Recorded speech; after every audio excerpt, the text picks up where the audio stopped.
Your client walks into the conversation glowing. They just crossed $1 million in revenue, 7 figures. They've been waiting their whole career to say that number out loud, and now they finally get to.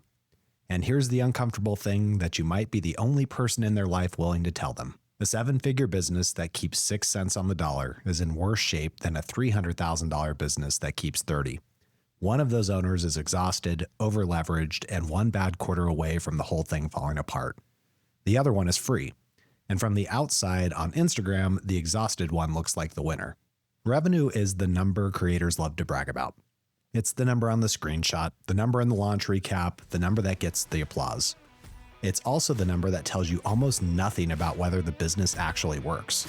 Revenue is vanity. Margin is sanity. So today we're going to get past the applause line and into the 2 numbers that tell the real story. The 2 margins that tell you whether a client's business model is sound or quietly broken. A simple picture that diagnoses exactly what is wrong, and how to pick the few numbers actually worth watching. This is the stuff that lets you look at a business and tell the owner the truth. Hey friends, welcome to the Thrive Advisor podcast, where we help tax advisory firm owners build practices that are sustainable and profitable. I'm your host, Aaron Siegel. Last time, we talked about profit versus cash, the 2 stories every client needs to be able to read. Today, we go one level deeper into the 2 margins that sit underneath that profit number and tell you whether the business model itself is sound. Because here's the thing, a client can be profitable and still be running a bad business. Profit just tells you there was something left over. Margin tells you whether there should have been a lot more. Profit is the scorecard, margin is the game. And just like last time, the goal is not to bury your client in a wall of numbers. It's to pick the 2 or 3 that actually matter and teach them to watch those. So let's build the toolkit one number at a time. The first number is gross margin, and the formula is simple. Revenue minus your cost of delivery divided by revenue. Remember our creator from last episode? They had $200,000 in revenue.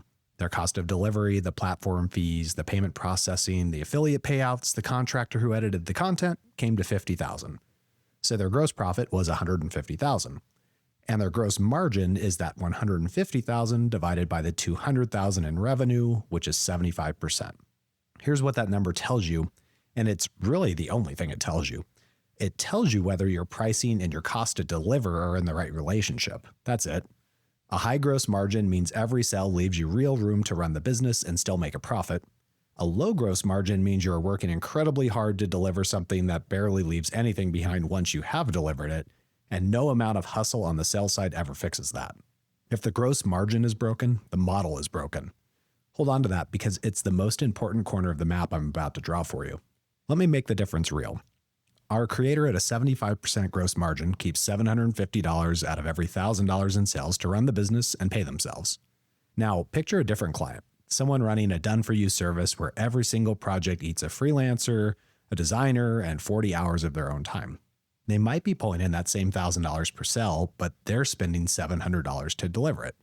That's a 30% gross margin, and it means only $300 of every sell is left to cover all of their overhead and any profit at all. Same revenue on the top line, completely different business underneath. The first one has room to breathe and grow. The second one is one slow month away from real trouble, and they usually have no idea because the revenue looks identical from the outside. The second number is net margin. That's net income divided by revenue. Back to our creator. They had $150,000 in gross profit. Then they paid for everything it takes to actually run the place, the software, the assistant, their own pay, all the subscriptions, call it $110,000 of overhead. What's left is $40,000 of net income.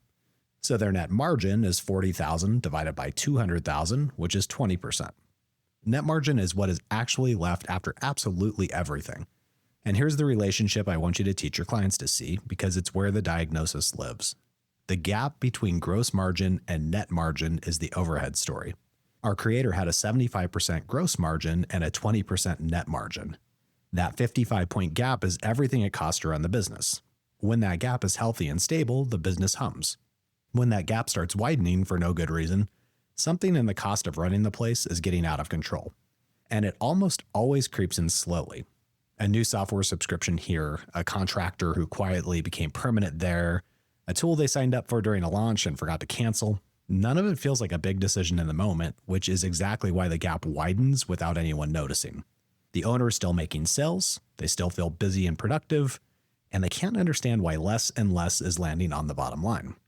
The next tool is how you spot exactly that fast without doing a forensic audit of every line item. Here is the catch you will hit the second you try this with the new client. Most creators' books do not separate cost of delivery from overhead. Everything gets dumped into one big pile of expenses, so there's no gross margin to read it all. The platform fees sit right next to the rent, the affiliate payouts are mixed in with the software. Before you can have any of these conversations, somebody has to draw the line between what it costs to deliver and what it costs to run the place. That's often the very first piece of advisory work that you're going to do for a client. And it's invisible to them until you show them what it unlocks. So you don't need a fancy system. You need a chart of accounts that separates delivery costs from operating costs, even if it's rough. Once that line exists, gross margin and net margin fall right out of the books every month with zero extra effort. So if a client's numbers look like mush, don't assume the business is broken. Sometimes the business is fine and the bookkeeping just can't tell you the story yet. So fixing that is step one, and it's worth real money to them even though they didn't know to ask for it. So the centerpiece of the whole episode today is the margin diagnostic matrix. It's the single most useful picture you can draw for your client on a napkin. So picture a simple 2x2. Up the side is gross margin running from low to high. Across the bottom is net margin, low to high. So every business is going to land in one of those four quadrants.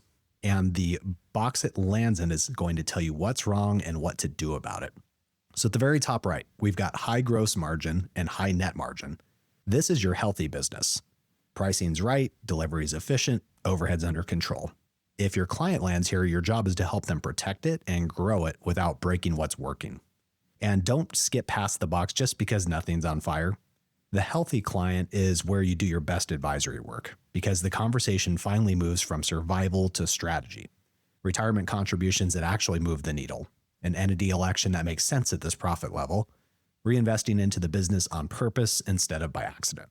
The client in the healthy box is the one who can actually act on good advice. So this is where a proactive advisor creates the most lifetime value over the years. Now, the top left is high gross margin, but low net margin. This is the box you're going to see the most often, and the key insight is that that is an operations problem, not a pricing problem. The model works. Every sale has plenty of room in there, but the money is leaking out somewhere between the sale and the bottom line. The business has gotten bloated, too much software, too many subscriptions, and the big one for creators, ad spend that has quietly gotten out of control. Let me give you the exact version of this that I see all the time. A creator has a great year, mostly on the back of their warm audience, their email list, the followers who already know and trust them. They look at their numbers and they see a strong lifetime value per customer. And so they make what they think is a completely logical decision. They say, my LTV is great. Let me pour money into ads and scale this thing. And they ramp their ad spend hard. The problem is that the strong lifetime value came from a warm audience. The cold traffic they're buying doesn't convert the same. It doesn't stick around the same, and it doesn't spend the same. So the spend hits, the new customers underperform, and the margins start to erode.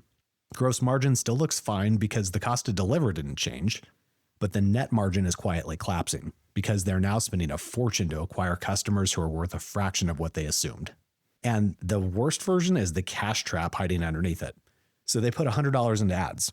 They collect maybe $20 up front, and they tell themselves the other $80 is coming over the next year on the back end. Maybe it is, maybe it's not. But in the meantime, they're $80 in the hole on every single customer, and they're doing it at scale. That's not growth. That's a cash drain wearing a growth costume. And this is exactly where you come in. The advisor's job is to see the ad spend line climbing month over month and to stop to ask the question the client's just too excited to ask themselves. Does this actually work? And the only way to answer that honestly is to evaluate inside cohorts and inside channels, not as one blended number because the blended number is hiding the truth. So we're going to spend all the next episode on precisely how to do that. But for today, just lock in the reflex. When you see a healthy gross margin and a collapsing net margin with a creator, we got to look at the ad spend first. Then there's the bottom of the matrix. So low gross margin with any net margin at all. This is the scary one, and it's a model problem. When the gross margin is low, the business is fundamentally broken at the level of pricing or delivery, and cutting the overhead won't save it. You can't expense your way out of a broken model. The fix here is the hard conversation about raising prices or changing how the thing actually gets delivered. Picture a coach selling a hands-on group program for $500 when it takes them and a contractor 20 hours to deliver every cohort. They can cut their software bill to zero and they'd still be underwater because the problem was never the overhead. The thing is priced below what it costs to deliver. The only real fixes are to raise the price, shrink the delivery, or productize it into something that doesn't eat their entire week. This is the box where you earn your entire fee because it's the truth the client doesn't want to hear, but they absolutely need to. So what's a good margin? The honest answer is that it depends on the model, which is exactly why being niched matters so much. But let me give you some of the rough rules of thumb you can use as conversation starters. So a typical service business is going to run somewhere around 50 to 70% gross margin and lands near a third on the bottom line when it's run well. Subscription and membership businesses tend to run higher on the gross, so often 70 to 85% because the cost to serve one more member is really low. So product and e-commerce businesses are going to be all over the place on gross. They're usually thinner on net, and they live and die on cash because of their inventory. So we've got to treat those as starting points, not a gospel, but the real power, and I'll keep saying this all throughout the series, is knowing the true numbers for your specific niche, because that is what lets you tell a client in 30 seconds whether they're normal or they're in trouble. Now, let me turn the lens around, because this one is for you and your firm. In the early days, when it's just you, your margins look fantastic, often 60 to 70%. And there's a very simple reason for that. You're not paying any staff. All of the labor is free because all of that labor is you. Then when you make your first hire, your margin compresses. And a lot of advisors panic and decide that hiring was a mistake. It wasn't a mistake, it was math. The discipline is a simple rule of thumb. Every person you should be bringing on should be generating about $3 of revenue for every $1 you pay them. So 3 to 1. So if you hire someone at $60,000, the target is that they help you produce roughly $180,000 in revenue once they're fully up to speed. Think of it as thirds. A third covers their pay, a third covers overhead around them, and a third is the profit for taking the risk of bringing them on at all. If a hire's not getting 3 to 1, it's not necessarily proof that the hiring's bad. It usually means that they're still ramping, or you have a pricing problem, or you've just put them on the wrong work. I felt this one myself the first time I added help. The month payroll started, my margin took a visible hit, and my gut told me that I had just made an expensive mistake. The numbers told a different story. Give a good hire a couple of quarters to ramp, hold them to that 3 to 1, and it turns out the panic was temporary while the capacity was permanent. So we talked at the conference about the staff stage of building a firm and about adding help only once the system can absorb it. That's the number that tells you whether the help is actually paying for itself. So run the matrix on your own firm, not just on your clients. But let's pull this into something usable. You don't need to track 15 numbers, and neither does your client. We got to pick 3 to 5 and then watch those. So after these first 2 episodes, your client's starting list is short and powerful. We're looking gross margin so you know that the model's working. Net margin so you know what's actually left. And the tax set-aside percentage from the last episode so that cash story never ambushes them. That's 3 numbers a creator or client can genuinely hold in their head, and it already puts them ahead of nearly every other business owner they know. And the cadence matters as much as the list. The margins we need to look at monthly once the books are closed to catch that slow drift before it turns into a crisis. The tax set-aside we handle every time money comes in automatically, so it's never even a decision. The goal is a very short dashboard that they actually glance at, not a giant report that they're going to file and forget. So in the next episode, we'll add in the growth numbers, customer acquisition cost, lifetime value, return on ad spend. Because once a client can read the basics, those are where the real depth lives. They're also exactly the numbers that would have saved our ad spend creator from the mess we just walked through. Your job as the advisor is not to track everything. It's to pick the right 5 for the business in front of you, and that, once again, comes down to knowing the niche cold. So here is the whole episode in one breath. Revenue is vanity. Margin is sanity. Gross margin tells you whether the model works. Net margin tells you what's left. The gap between them is the overhead story, and the margin diagnostic matrix tells you in a single picture whether a business is healthy, bloated, or fundamentally broken. So you know whether the fix is trimming overhead or having the hard pricing conversation. Here is your permission for the week. You do not have to become a fractional CFO overnight. You just have to be able to draw that 2x2 box and place a client on it. That one skill changes how a client sees you because suddenly you're not just the person filing a tax return. You're the person who can look at their whole business and tell them the truth about it. So here's your one move. Pick 3 clients this week and place each of them on the matrix. Healthy, bloated, or broken. And while you're at it, place your own firm on it too. You might be surprised what you find the moment you stop bragging about your revenue and start telling yourself the truth about margin. If you're ready to build systems with advisors who get it, come join us in the Thrive Advisor Collective on School. The link is in the show notes.